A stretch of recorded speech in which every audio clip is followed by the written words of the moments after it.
Inspiré du sac de Nankin, l'Holocauste oublié de l'auteure américaine d'origine chinoise Iris Chang, le spectacle ravive une page profondément tragique de l'histoire chinoise à travers des personnages ayant vécu le massacre de Nankin en 1937.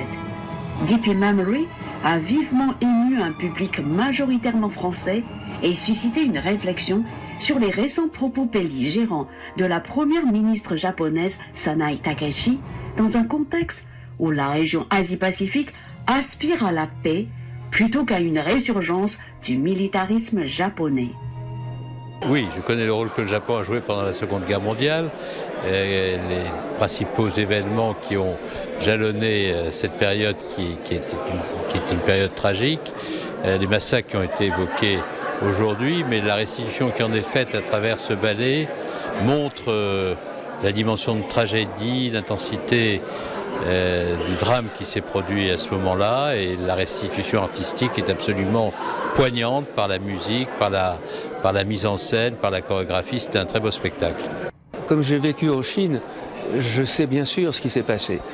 Et je regrette énormément pour ceux qui ont commis ces crimes, de les avoir commis. Eux-mêmes ont une douleur que personnellement j'ai bien connue quand j'ai vécu en Allemagne.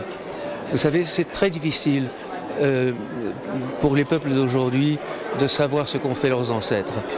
Et moi, j'aime aimer les gens. Et donc, j'aime aimer la paix. Ce que je vois qui me désole, c'est que le monde entier se désagrège, que partout il y a des conflits. Et ce que je vous disais avant, c'est que moi, ma nature, c'est d'aimer les autres. Je ne suis pas du tout bien pensant, mais simplement, si vous voulez, je déplore évidemment tous les actes d'agression qui ont pu exister. Je suis allée à Nankin. Et j'ai connu cette histoire grâce à ce voyage il y a très longtemps. J'y suis allée plusieurs fois. Mais j'ai eu la chance de rencontrer des gens merveilleux qui m'ont raconté l'histoire et de survivants qui étaient une poignée d'humains survivants à ce drame. Et c'est vrai que c'est assez terrible, mais j'avoue que cette chorégraphie que nous avons vue ce soir est de très haut niveau, d'une intensité qui nous fait vivre des moments que nous ne connaissons pas ici en Europe, mais avec une terrible densité de drame, d'horreur.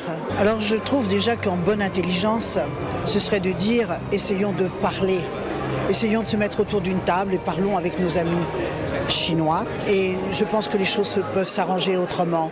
D'ailleurs, je considère que la pensée, la philosophie chinoise arrivera et aboutira à quelque chose dans ce sens. Nous avons en Occident une vision de la guerre sino-japonaise qui n'est pas très précise, vous savez.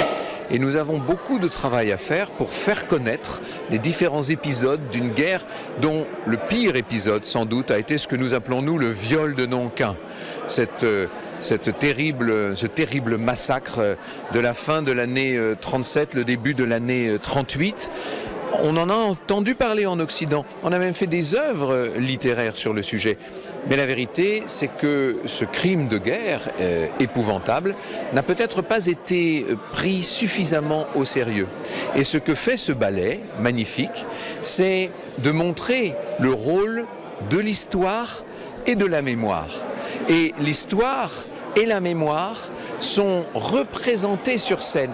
Et moi qui suis historien, moi dont le métier est de raconter aux populations ce qui s'est passé, je trouve magnifique cette personnification de l'histoire qui fait revivre les victimes, qui épouse les victimes et qui finit par se fondre en elles. J'ai trouvé ça très émouvant. Je pense que les responsables politiques des pays de cette région doivent se retenir de déclarations provocatrices et discuter en paix afin de rétablir la paix et la sécurité dans la région. C'est des grands pays, des grandes civilisations.